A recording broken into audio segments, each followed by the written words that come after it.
Okay, Assalamualaikum and good morning. So today kita continue discussion. Okay, alamak dah ada jawapan kat sini. Okay, kita pergi yang pertama dulu Okay, soalan kinetik. Okay, semua orang dah ada soalan? Dah. Okay. Sucrose undergoes hydrolysis according to the following equation.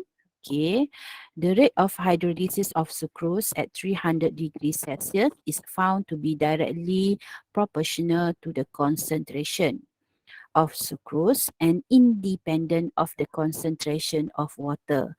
So, soalan yang pertama dia suruh deduce the rate equation for the hydrolysis of sucrose. Okay, so sekarang ni bila deduce you kena ambil daripada ayat kan yang saya bagi tahu. Saya ajar kalau biasa deduce kita buat deduce untuk apa nama organik. Yang ni deduce untuk kinetik. So daripada sini, okay. Yang pertama ni the rate is directly proportional to the concentration. So ini adalah first order sebab macam mana saya tahu? Kita tengok daripada graf. Graf yang table tu. Cuba tengok belek table tu. Cuba tengok belek semula yang table tu.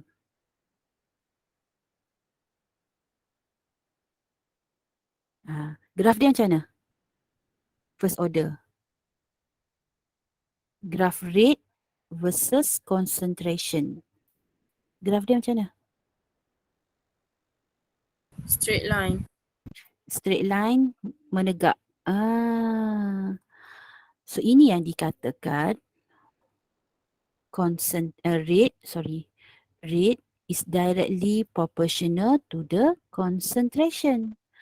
So ini kita deduce first order. First order.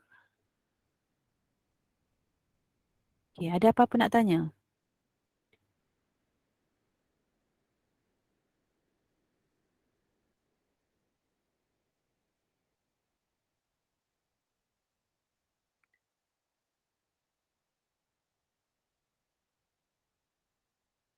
Okay. Yang zero order tu? Graf dia macam mana? Constant. Constant. Itu yang dipanggil independent. Rate independent of the concentration. Independent of the concentration. Dia tidak bergantung kepada kepekatan. Ni berdasarkan ayat. So ayat ini menunjukkan dia zero order. Zero order. Okay, dapat?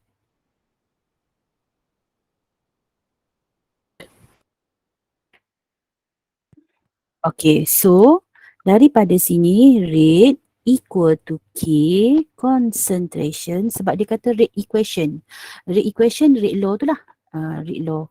So C12, H22, O11, power of 1, Y water, power of 0. Power of 0 atau K concentration.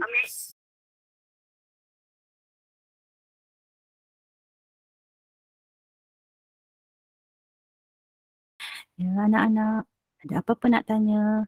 Ya, ada soalan. Kita terus kepada soalan kedua. Soalan kedua, determine the rate constant of reaction. If the time taken, 50% of the sucrose to be completely decomposed is 195 minutes. Apa maksud ayat tersebut? Ya, anak-anak?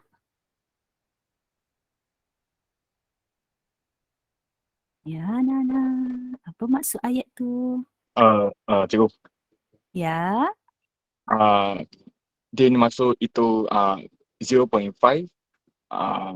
yang itu concentration initial tu dia take 195 minutes kalau dengan 60 saat untuk decompose. Cikgu, Okay. half-life. Half-life. Kesimpulannya ialah half-life sebab dia jadi 50%. So kita akan guna half-life. Half-life untuk order yang mana? Untuk order yang mana?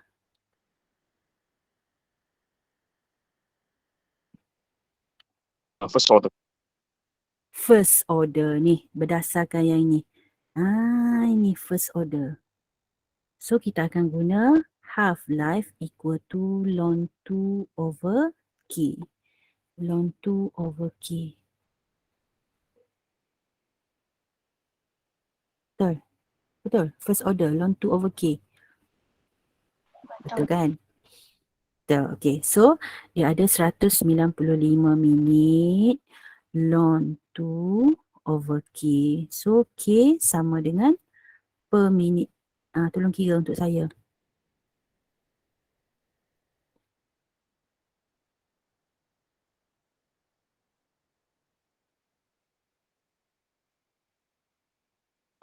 Cikgu cikgu, Ya, saya ada di sini. ya cikgu. Tapi boleh ke kami tukar jadi saat Boleh? yang itu Boleh. per second tu. Boleh, tapi dia akan mengundang careless mistake. Sebab kalau you tak tukar pun tak ada masalah. Kalau you tukar, careless mistake. Kalau you yakin, tak apa. Sebab benda ni tak Boleh cikgu. you faham tak maksud saya? Benda ni tak, dia boleh kekal dalam minit. Dia tak perlu tukar dalam saat. Tapi kalau you nak tukar, tak ada masalah. Itu maksudnya. Unless the question ask in second. Ataupun macam Q sama dengan IT kan. T tu mesti dalam saat. Itu lain. Faham? Boleh cikgu. Okay. So berapa? Berapa nilai dia? Berapa nilai dia? 3.55 ekspon negatif 3. Pandai. 3.55 eksponen negatif 5 per minit. Tapi kena betul lah ni. Sebab dia first order. Ini kita guna half-life. Tulis nota. Guna half-life. Sebab decrease 50%. Daripada ayat 50% tu menunjukkan dia Madam. negatif 3 Ya cikgu. Okay, thank you. Sorry. Negatif 3. Okay. Ada apa-apa nak tanya? Boleh? Boleh. Okay, kita pergi nombor C. Okay, what is the inertial rate of hydrolysis? Siapa nak screenshot ke apa ke? Minit ni tak perlu tukar. Sebab nanti takut careless. Tak perlu tukar ke saat.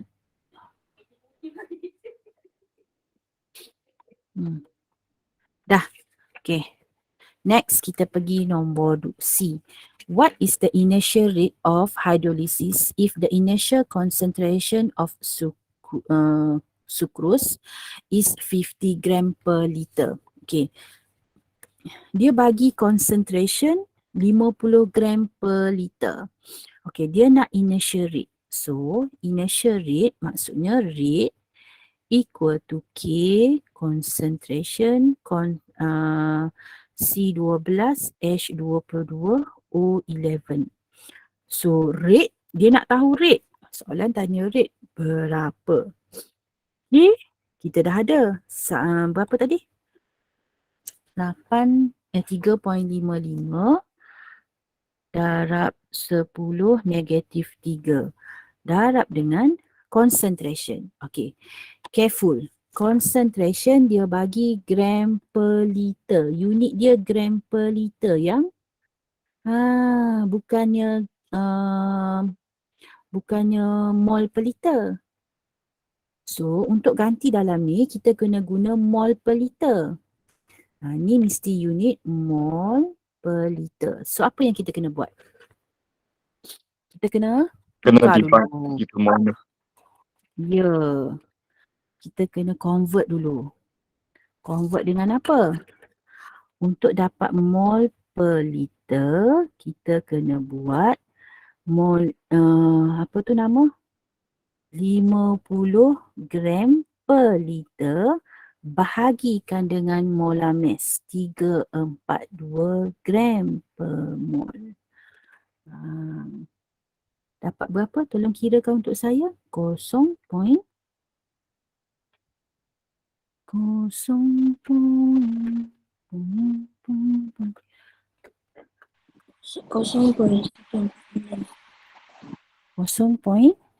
Satu 146 baru dapat mol per liter. Okey, tengok gram per liter bahagikan dengan gram per mol. So, sama dengan darab mol per gram. Betul tak?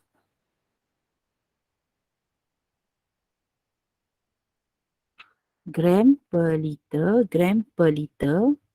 bahagi gram per mol. So, bila bahagi, dia jadi darab, terbalik lah kan? Mol per gram. Betul? Ya. Okay. So, cancel gram-gram, dapat mol per liter. Dia tipu kamu kat sini. Kat sini. Dia tipu kamu kat sini. Dekat 50 gram per liter. Ada student nanti dia terus pergi salin. Gram, dia anggapkan gram per mol per liter. Salah tu. Hati-hati tengok ni. Gram per liter. Dia trick kamu kat sini. So, dapat 0.146 mol per liter. So, dapat berapa?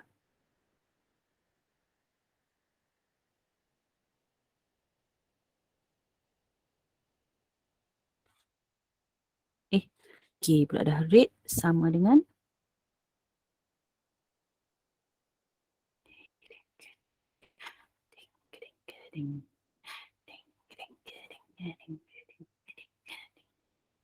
.183 darab 10 kuasa negatif 4.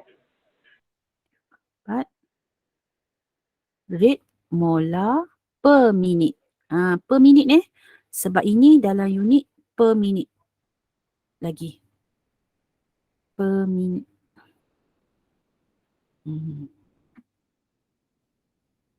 Ada jawapan lain? Ada jawapan lain anak-anak?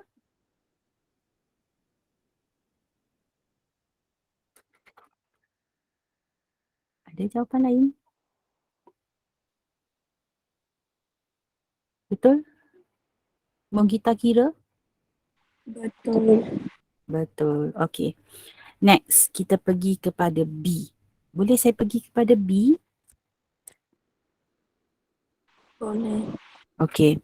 Rate of reaction is directly proportional to the temperature. Okay, according to the Maxwell-Boltzmann distribution curve below, explain the distribution of molecular energy. Okay, remember kita buat eksperimen. Yang eksperimen tu kita buat concentration, the effect of rate, the effect of concentration to the rate of reaction. Concentration, dia ada catalyst, dia ada pressure, dia ada size, and another one dia ada temperature. So yang ini saya takut nanti you tak revise. Dalam temperature, dia ada nama dia Maxwell-Boltzmann distribution. So dalam kes ni dia dah bagi siap-siap dah. Maxwell-Boltzmann. Okey, kita ulang kaji sikit. Okey, untuk Maxwell-Boltzmann, dia ada dua curve. Satu yang lower temperature. Yang lower temperature ni dia peak dia tinggi tau. Puncak dia tinggi. Tapi bila dia turun landai. Okey, untuk higher temperature, peak dia, puncak dia tu rendah. Tapi bila dia dia lebih tinggi daripada, bila dia turun, dia lebih tinggi daripada T1 ni. Okay. So, kita nak tengok effective collision, dia lepas EA. EA ni EA. Kalau dia suruh apa tu, sketch kan, dia suruh sketch EA. So, yang kita nak tengok ialah selepas EA ni. Selepas EA ni. So, bawah ni ialah number of molecule, represent number of molecule. So, number of molecule yang melepasi EA pada T2 adalah lebih banyak. Lebih banyak berbanding number of molecule yang duduk dekat warna pink ni. Pada T1. Okay, sampai kat situ. Siapa tak faham? Siapa tak faham?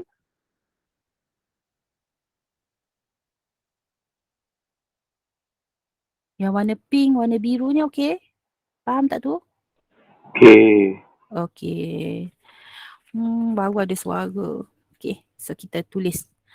Okey, so pertama kita tulis the shaded area represent, kita nak beritahu lah, the number of molecule that having kinetic energy equal to or greater than activation energy EA. Okay, shaded area tu ialah kawasan yang kinetic energy dia. Okay, number 2, at higher temperature T2, the number of molecule that having kinetic energy greater or equal than EA is increased or higher than T1. So, number of effective collision. Remember, kalau dia suruh explain tentang rate of reaction, mesti ada tentang ni. Mesti ada benda ni. Kau jangan tinggal pula keyword ni. Effective collision. Per unit time increase. Rate of reaction increase. Salin.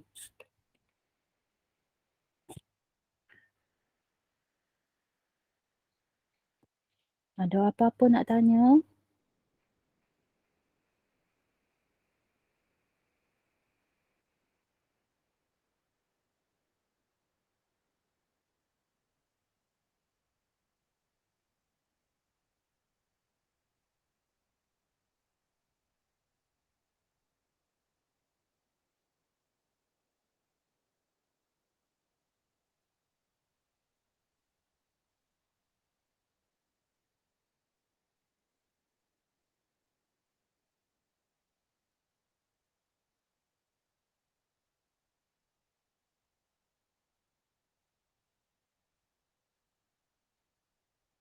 Dah yang? Ke awak nak discussion sendiri? Awak nak discussion dengan saya ke awak nak buat sendiri-sendiri? Cikgu-cikgu lain baru buat sendiri-sendiri je, saya tengok. Macam senyap je. Madam, Ya, Syazik. Boleh? uh, Apa dia? yang number of molecules tu, itu maknanya number of molecules like reactant ke product? Bila kita sebut tentang rate of reaction, kita cerita tentang reaktan dia. Reaktan tu yang bertindak balas. So, molekul yang bertindak balas, yang efektif adalah lebih banyak lah. Kan kita nak cerita pasal Haziq, yang ni kan, kalau kita belajar benda ni kan, ingat tak yang energy profile diagram? Energy profile diagram. Kalau yang ni adalah reaktan. So, reaktan ni yang akan atasi EA ni EA. Reaktan akan atasi EA ni untuk dapat produk.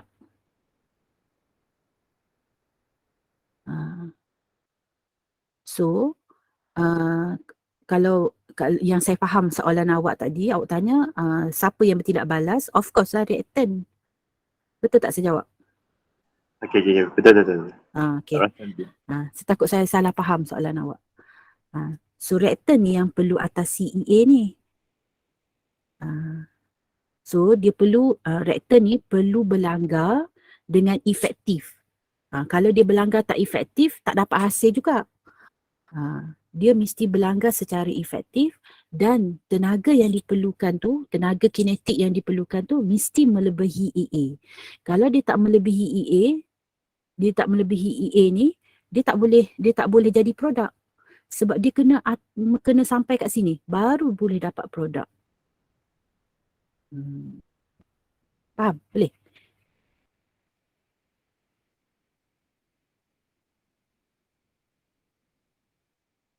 Boleh, Aziz? Boleh, boleh. Boleh. Okey. Yang lain, boleh saya teruskan ataupun ada nak tanya soalan? Yang mana saya terlepas pandang?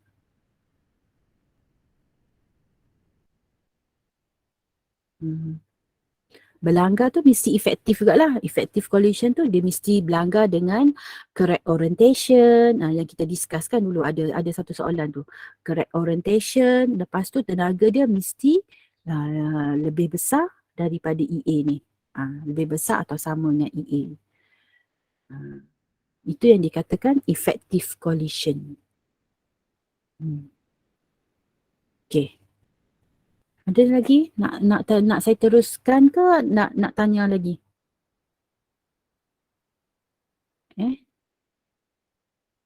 Boleh teruskan. Boleh teruskan. Okey, kita pergi nombor 2. Nombor 2. Sebab saya tak nampak awak. Muka dah bersedia ke? Muka tidur ke? Okey, next kita pergi nombor 2. Nombor 2. Okey. A bomb calorimeter calorimetric experiment is performed with powdered xylose, yang ni, as the combustible substance. The data obtained dia bagi yang ni, mass dia, heat capacity dia, inertial calorimeter, final calorimeter. Calculate the heat combustion of xylose. Soalan ulang lagi.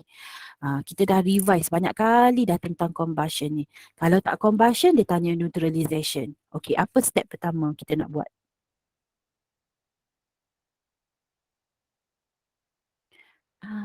Step yang pertama kita nak buat.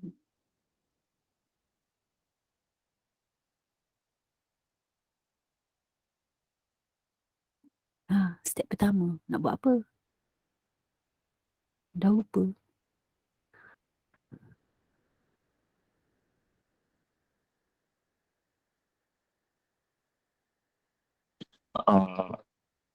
Tu perlu kira sekejap. Bukan. Perlu itu negatif heat release sama dengan heat absorb. Q release equal to Q absorb. Okay. So absorb ada 2. Calorimeter campur water. Okay, kita define dulu. Calorimeter ada tak data dia bagi? Ada tak Ada. data calorimeter? Ada. Water ada tak mass dia bagi? Tak ada. Tak ada. So ni cancel. Okay. Ingat saya bagi tips. Untuk Q-water ni, dia mesti bagi data water. Mesti ada data mass of water. Mass of water.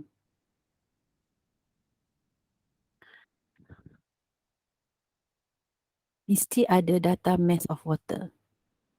Kalau dia tak bagi mass, dia bukan tengok ni sebab heat capacity 4.18 ni, dia memang bagi dekat list constant. So, yang ini you jangan kata dia tak bagi, dia bagi dah dekat list constant. So, untuk tahu kita nak guna tak yang water ni, kita bukan tengok kepada yang ni, kita tengok dia ada bagi tak mass of water. Kalau dia bagi mass of water, baru kita guna 4.18 ni. Sebab unit dia ialah joule per gram per degree Celsius. Dia ada mass. So, kita nak matikan unit mass tu, kita kena darab dengan mass. Faham tak tips dia? Okay. Dalam neutralization,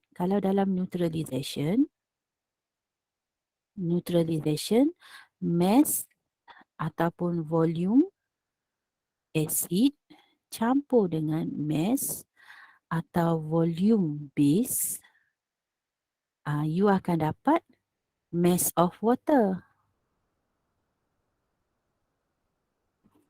Tu lain. Maksudnya yang ini katalah dia tak bagi 4.18 tu, you jangan cakap dia tak bagi kat soalan tu, dia bagi dekat list tu. Cuma kita tambah je lah, acid campur base sama dengan mass of water. Okay. Ada apa-apa nak tanya? Ke saya lambat sangat bercakap? Siapa yang tak faham lagi bila masa nak guna water ni? Kalorimeter saya rasa jelas. Kalorimeter kalau dia ada data kalorimeter kita gunalah. Kalau tak ada pangkah juga.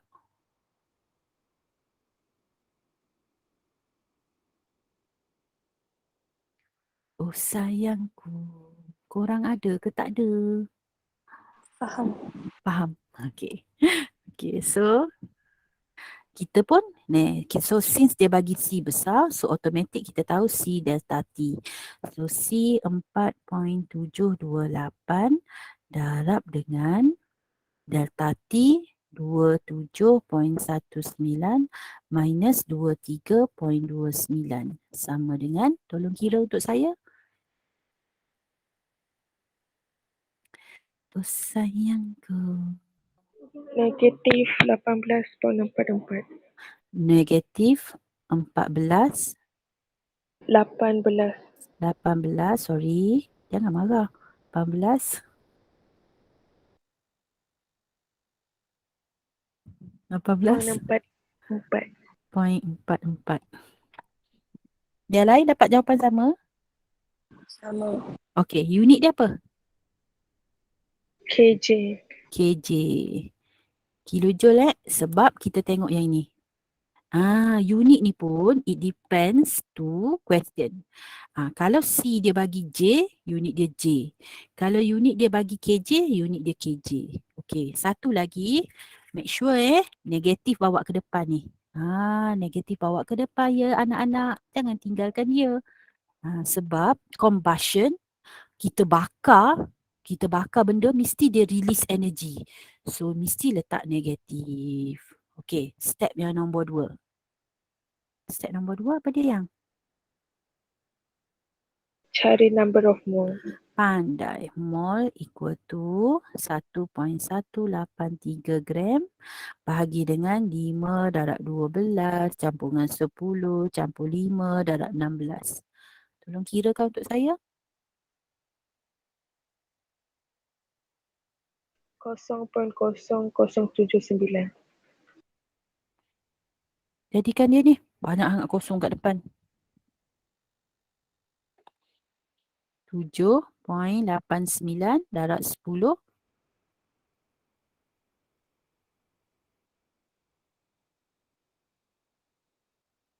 darab 10 Negatif 3. negatif 3. Negatif 3 mol. So step nombor 3 macam biasalah kan. Ni kita dah ulang banyak kali dah ni. 3 paper ulang.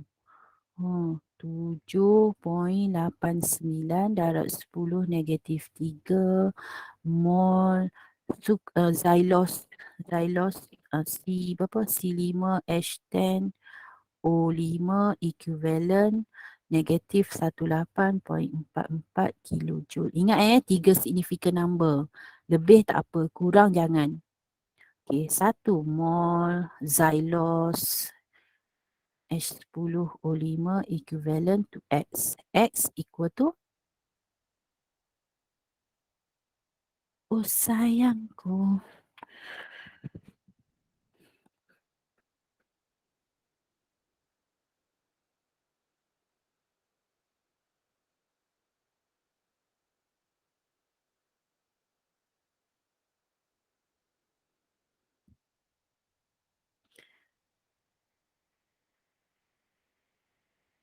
Umaira dah syahid kat mana dah? Tak dengar suara dia hari ni. Saya kongsi dengan Farah Dayan lah cikgu. Oh, Nanti tak elok. ingatkan syahid dah. Negatif. Negatif 2337.14 kilojoule. Kan tahu kadang-kadang so Aiman punya lain pun tak masuk. Negatif 2337, betul? Point kosong 0.14. point 14.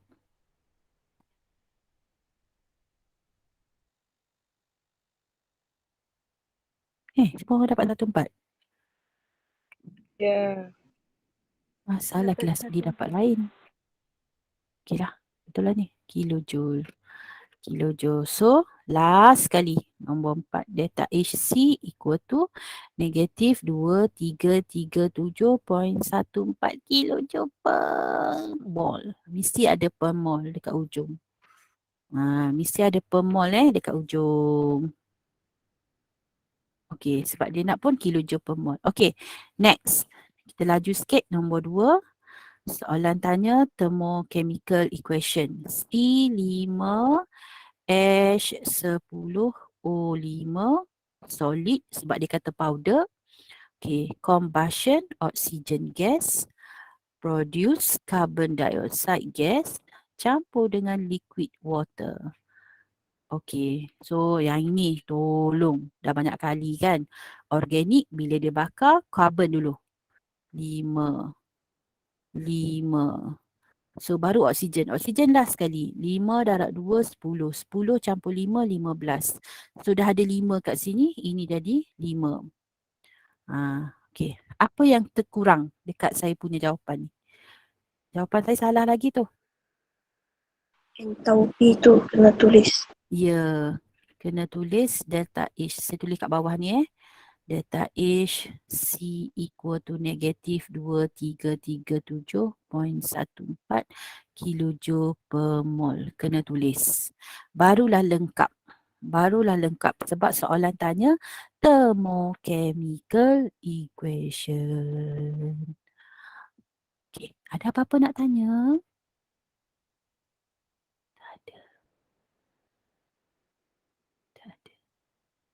Tak ada. Boleh saya teruskan? Boleh. Boleh. Okey, kita pergi soalan B. Okey, soalan B. Use Born-Haber cycle 4kF and the following value to calculate a value of standard enthalpy of formation of KF. Okey. So kita buat dulu. Dia nak formation of KF. K solid tambah besar pula. K tambah F2 gas produce KF solid. Okey, yang ini kena imbang. Yang ini mesti 1 mol. So ini akan jadi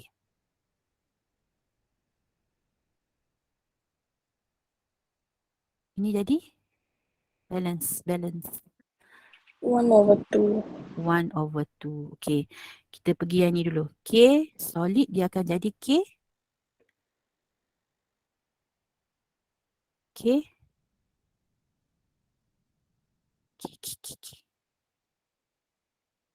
First step. Kita dah ulang kaji kan yang ni. K solid jadi K gas. Okay. K gas jadi K plus K gas. plus. Okay. Yang ni jadi F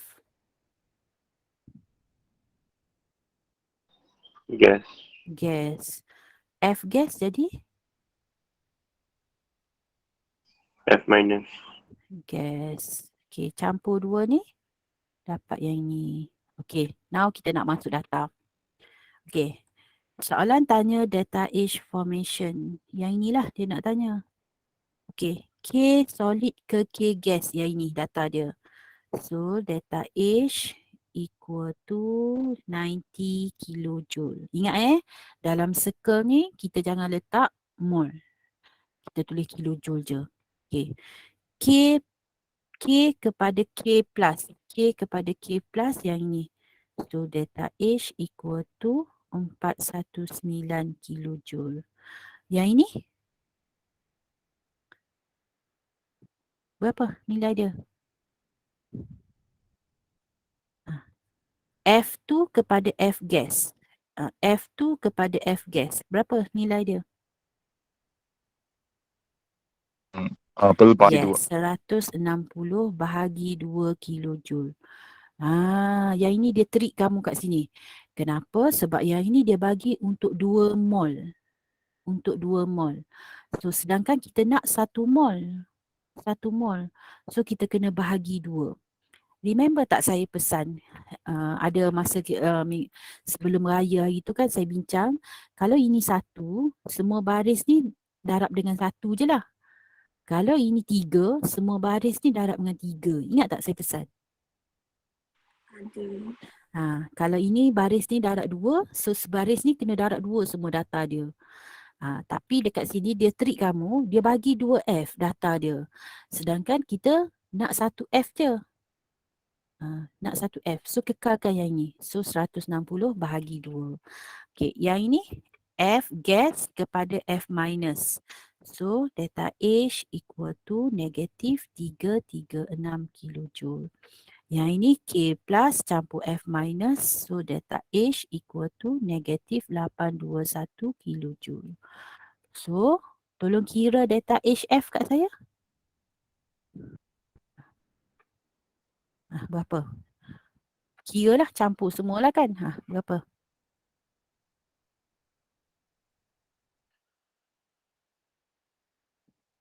Sayangku.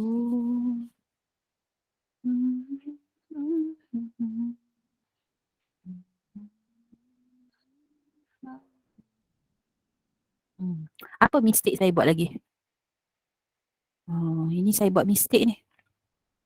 Sepatutnya kena letak positif, positif, negatif, positif, negatif. Mistake yang saya buat.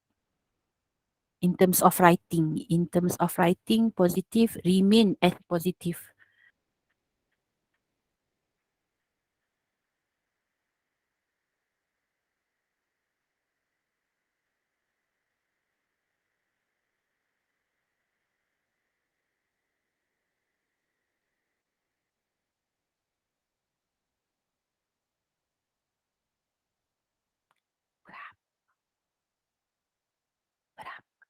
Negatif 568. Negatif 568. Okey, yang akhir kilojoule per mol. Jawapan akhir baru kilojoule per mol. Jawapan akhir baru kilojoule per mol. Okey, dah siap. Boleh kita sambung next time pula? Kita berhenti sampai sini? Boleh. Boleh. Awak nak study sendiri ke? Awak nak study dengan saya? Saya tak kisah. Sebab kita dah revise dah banyak. Dengan madam. Okey, kalau Saya nak saya, dengar madam. kalau Saya nak insyaAllah dengar kita dah. Okey, kita go on je lah. Revise. Esok kelas lah. Okay, I think that's all for today. Thank you for your cooperation. Okey, terima kasih cikgu. Madam. Terima kasih cikgu. Cikgu. Okay, thank you. Cikgu esok pagi masih online lah kan? Tak ada tempat. Kalau awak ada tempat, saya okey je. Okay. Sebab semua makmal dia dah letak kursi untuk exam. So tak boleh guna dah. Dia tak bagi. So kelas petang tu macam mana? DK mungkin boleh guna. DK boleh guna. So Ah, kalau boleh guna kita buat face to face lah kan? Okay, boleh. Thank you cikgu. Kalau you nak rakam, online. Kalau nak teruskan, okey je. Saya ikut je. Nanti cikgu inform lah. Okay. Okay, thank you cikgu. Okay, welcome. Cikgu. Ya, Tan Wizin. Cikgu, ya, saya ingatkan pada hari itu saya pernah tanya cikgu yang kenapa kat itu dalam itu cycle tu kan kami tak mau tulis itu pemo, but kami hanya tulis temu dalam yang itu final answer je. Sebab ni lah. Benda-benda macam ni. Dia nanti kalau darab 2, dia tak boleh per mol dah. Kalau dia darab 3, dia tak boleh per mol. So untuk langkah berjaga-jaga, kita letak kilojoule saja. Masa final baru kita tulis per mol. Sebab boleh cikgu. kalau darab 2, dia dah bukan per mol. Dia per 2 mol. Faham tak maksud Okey, saya? okey. Boleh. So in terms of writing, dalam circle, you memang tak boleh darab 2. You tak boleh tulis per mol. Even dalam pengiraan awal-awal tu pun jangan tulis per mol. Dia mesti kilojoule saja. Boleh cikgu. So, Hmm. so even though dia punya itu soalan tu, dia mungkin akan bagi itu kilojoule per mol. Tapi kami masih tak mau tuliskan. Hanya dalam Tak final boleh. answer je. Ya, sebab sometimes dia tulis per mol. Memang dia betul. Data tu untuk per mol. Tapi tiba-tiba bila kita buat ini, kita kena darab 2. So bila darab 2, dia dah tak jadi per mol. Dia Boleh. dia bagi data untuk 1 mol, betul. Tapi bila kita darab 2, dia dah tak jadi per mol. So that's why kita jangan tulis per mol. Dalam pengiraan kita just tulis kilojoule saja. Boleh Tan? Boleh cikgu. Okey. Boleh cikgu.